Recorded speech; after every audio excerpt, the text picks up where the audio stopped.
वाळवणाच्या पदार्थांमधला खूप छान पदार्थ म्हणजे ज्वारीचे पापड. यालाच आम्ही सांडोळी असंही म्हणतो. खायला अगदी खुसखुशीत आणि 1 ते 2 वर्ष सहज टिकेल असा हा पदार्थ आहे. 4 किलो ज्वारी इथे थोडी ओली करून घेतली आहे आणि उखळामध्ये याला व्यवस्थित कांडून घेतली आहे, म्हणजे याची सगळी साल निघून जाते.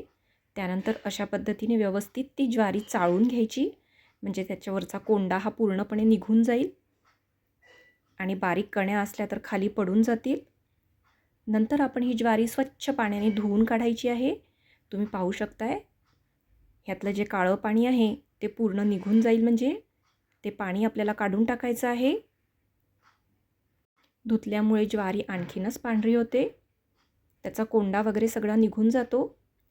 त्यानंतर अशा पद्धतीने एका माठामध्ये आपल्याला ही सर्व ज्वारी टाकून घ्यायची. म्हणजे आता ह्याला आपल्याला भिजत घालायचं आहे.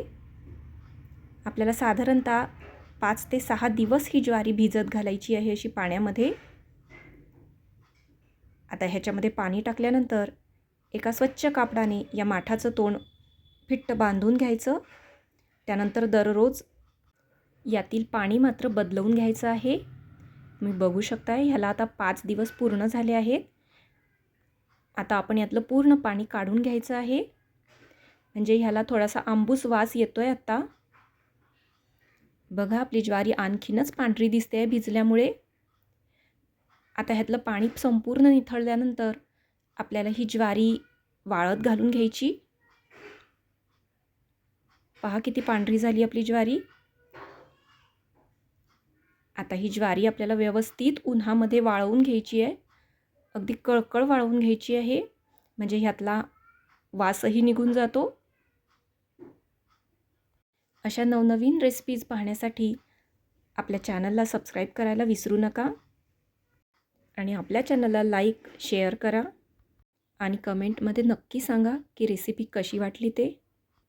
ज्वारी वाळत घातल्यावर दिवसातून 2 ते 3 वेळा तिला असं थोडं हाताने पसरवून घ्यायचं, म्हणजे संपूर्ण दाणा हा वाळून जातो. तुम्ही बघू शकताय आपली ज्वारी अगदी कणकणीत वाळलेली आहे. आता ह्याच्यामध्ये आपण सामान घालून घ्यायचं आहे दळण्याआधी. तर इथे सगळ्यात आधी 4 किलो ज्वारीला आपण 1.5 पाव एवढे धुतलेले स्वच्छ तांदूळ घालणार आहोत. तांदूळामुळे सांडोळ्यांना खूप छान नरमपणा येतो आणि आणखीनच पांढऱ्या होतात. चवीनुसार मीठ घालून घ्यायचं. 4 किलोला साधारणतः 1 पाव एवढं मीठ घातलेलं आहे आपण. त्यानंतर ह्याच्यामध्ये थोडासा साबुदाणा घालून घ्यायचा आहे. सर्व साहित्य छान एकजीव करून घ्यायचं. त्यानंतर आपल्याला ह्याच्यामध्ये गव्हाचा चीक घालायचा आहे, जो की आधीच वाळवून ठेवला होता. हा चीक कसा करतात याची रेसिपी तुम्हाला हवी असेल तर मला कमेंट करून नक्की सांगा. आता हे सर्व एकत्र केल्यानंतर आपल्याला चक्कीवरती छान बारीक दळून घ्यायचं आहे. आता आपण आपली ज्वारी आणि इतर सामान दळून घेतलं आहे. हे पीठ आपल्याला सपीट गळायच्या चाळणीने गाळून घ्यायचं.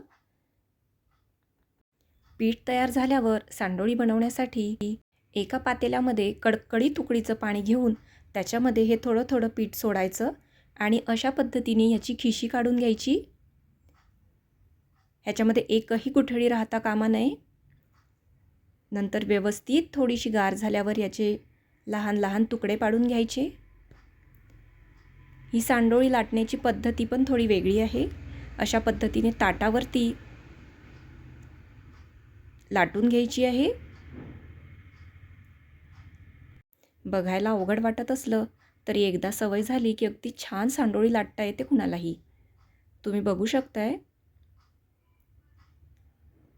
आपली खिशी खूप छान घेऊन झालेली आहे, त्यामुळे सांडोळी अगदी व्यवस्थित लाटता येते आहे.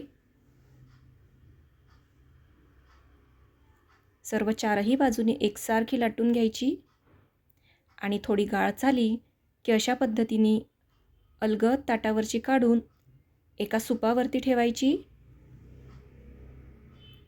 आता ह्या अशा पद्धतीने उन्हामध्ये सांडोळ्या सर्व वाळवून घ्यायच्या. तुम्ही पाहू शकताय आपल्या सांडोळ्या कशा वाळता आहेत इथे उन्हामध्ये. सांडोळी बनवत असताना आपण याला कुठलाही तेलाचा किंवा तुपाचा वापर करत नाही ह्याच्यामध्ये. त्याच्यामुळे ह्याला कसलाही वास लागत नाही आणि 1 ते 2 वर्ष ह्या सहज टिकतात. पिठलं, मिरचीची भाजी किंवा दाणे लावून कुठलीही भाजी असो, त्याच्यासोबत ही सांडोळी गरमागरम विस्तवावर भाजून तोंडी लावायला अगदी छान लागते. आता आपली सांडोळी वाळल्यानंतर भाजण्यासाठी तयार झाली आहे. आणि हो, आपल्या चॅनलला सबस्क्राईब करायला अजिबात विसरू नका.